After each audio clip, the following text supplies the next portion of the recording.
work.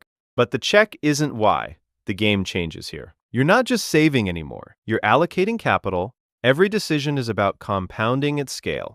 The move is to own or build businesses that run without you. Hire operators, buy existing companies with proven cash flow. Most multimillionaires still personally running the business they own have misunderstood what level they're at. You also get access to deals the public never sees. Private equity, venture capital, pre-IPO rounds, angel investing.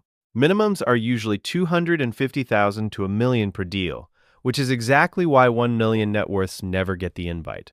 At this level, the biggest risk isn't losing money, it's losing momentum. A lot of multimillionaires stop pushing because they don't need more. That's a valid choice.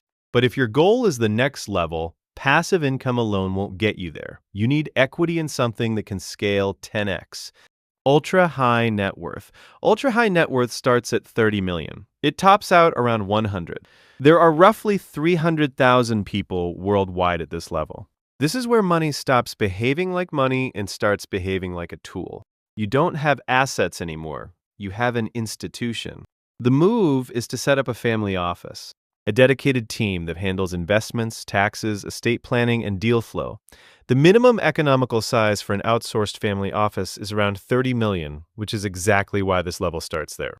You get access to investment categories the rest of the market never sees: private placements, hedge funds with 5 million minimums, direct stakes in private companies, real estate deals structured through syndicates. Your biggest lever at this level isn't returns, it's network.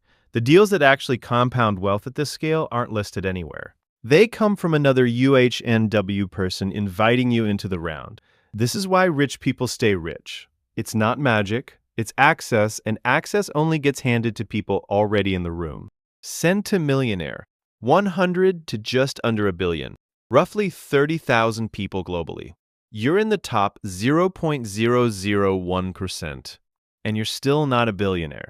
The gap between 100 million and a billion is the hardest jump on the entire ladder. It's 10 times harder than going from 1 million to 100 million.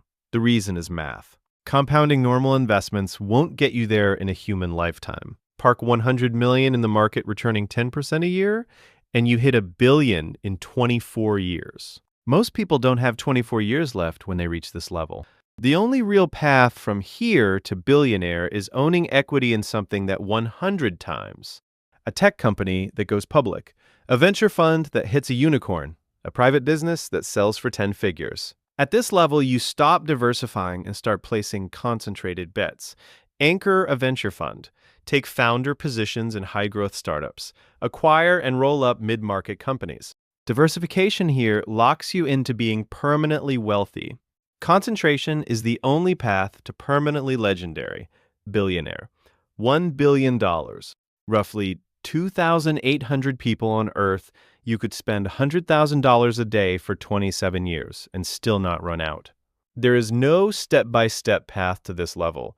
Every rung before this one had a playbook. This one doesn't.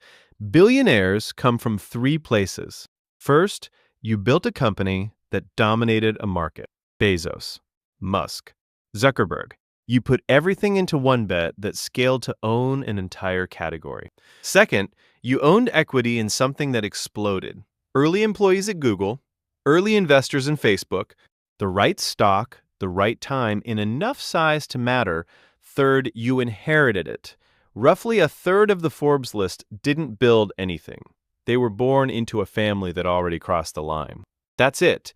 Nobody budgeted their way here. Nobody saved their way here. Nobody climbed rung by rung. This level doesn't get climbed. It gets built, or it gets handed to you.